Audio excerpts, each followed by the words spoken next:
తిరుపతి జిల్లా వ్యాప్తంగా వివిధ నేరాల్లో పాల్గొన్నటువంటి రౌడీ షీటర్లకంతా కూడా కౌన్సిలింగ్ కార్యక్రమాన్ని చేపట్టారు జిల్లా ఎస్పీ సుబ్బరాయుడు. నేపథ్యంలోనే కౌన్సిలింగ్ సెంటర్ వద్ద సుబ్బరాయుడు గారు ఉన్నారు. ఒకసారి సార్తో మాట్లాడేటువంటి ప్రయత్నం చేద్దాం. సార్, ఏదైతే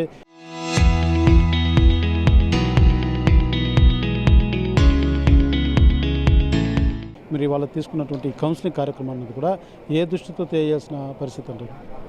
ముఖ్యంగా జిల్లా వ్యాప్తంగా ఉన్న రౌడీ షీటర్లలో active rowdy sheeters, law and order problem చేసే రౌడీ షీటర్స్, గంజా అండ్ వీటిలో ఇన్వాల్వ్ అయిన గంజా సంబంధించిన రౌడీ షీటర్స్ని, అదేవిధంగా చిన్నపిల్లలు వృద్ధులపై అఘాయిత్యాలు చేసిన పోక్సో షీటర్స్ వారు, తర్వాత ఎక్కువగా హ్యాబిచువల్ ప్రాపర్టీ అఫెండర్స్, వీళ్ళందరినీ కలిపి దాదాపు 450 పైగా పర్సన్స్ని ఇక్కడికి తీసుకురావడం జరిగింది జిల్లా వ్యాప్తంగా.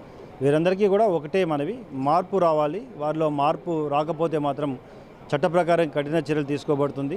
ఇప్పటి వరకు ఈ విధంగా రౌడీ షీటర్లు ఎవరైతే కంటిన్యూగా మళ్ళీ అఫెన్స్లు ఇన్వాల్వ్ అయ్యారో వారిపై దాదాపు 13 మందిపై పీడీ యాక్ట్ పెట్టడం జరిగింది జిల్లా వ్యాప్తంగా ఇటీవల కాలంలో.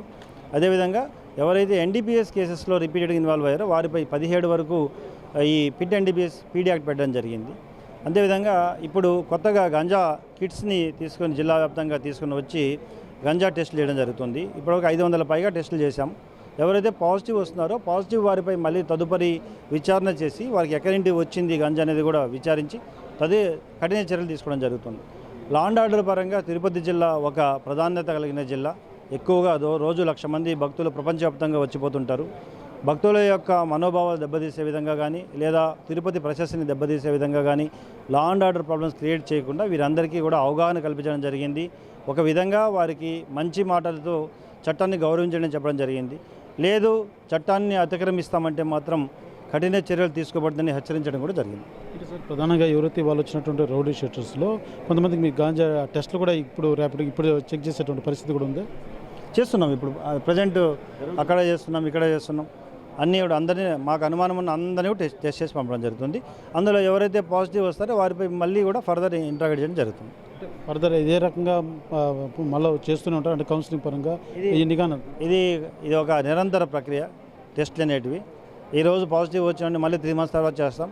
అతను మారితే నెగిటివ్ వస్తే మాత్రం అతనిపై వాచ్ పెట్టడం జరుగుతుంది. తర్వాత 3 months తర్వాత మళ్ళీ కూడా పాజిటివ్ వస్తే మాత్రం అతనిపై కూడా కేసుని రిజిస్టర్ చేసి అరెస్ట్ చేయడం జరుగుతుంది.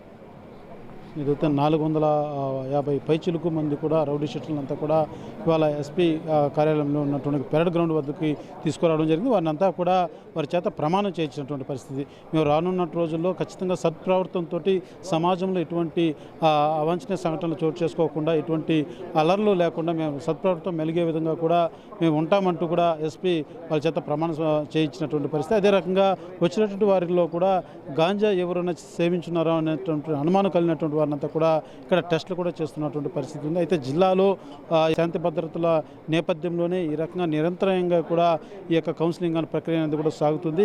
ఎవరైతే రౌడీ షీటర్లు ఉన్నారో వారంతా కూడా ఈ అన్ని వ్యవహారాలు ఇవి ఏదైతే సత్ప్రవర్తనతో మెలిగే దిశగా కూడా వాళ్ళు మలుచుకోవాలి. లేదంటే మాత్రం రానున్న రోజుల్లో అదే రకంగా చేసిన తప్పే మరలా చేస్తామంటే మాత్రం మరింత కఠినమైనటువంటి శిక్షలు ఉంటాయి, ట్రీట్మెంట్ కూడా వేరే ఉంటుందంటూ కూడా జిల్లా ఎస్పీ సుబ్బరాయుడు అయితే తెలియజేస్తున్నటువంటి పరిస్థితి. కెమెరా పర్సన్ కోటితో సురేష్, RTV, తిరుపతి.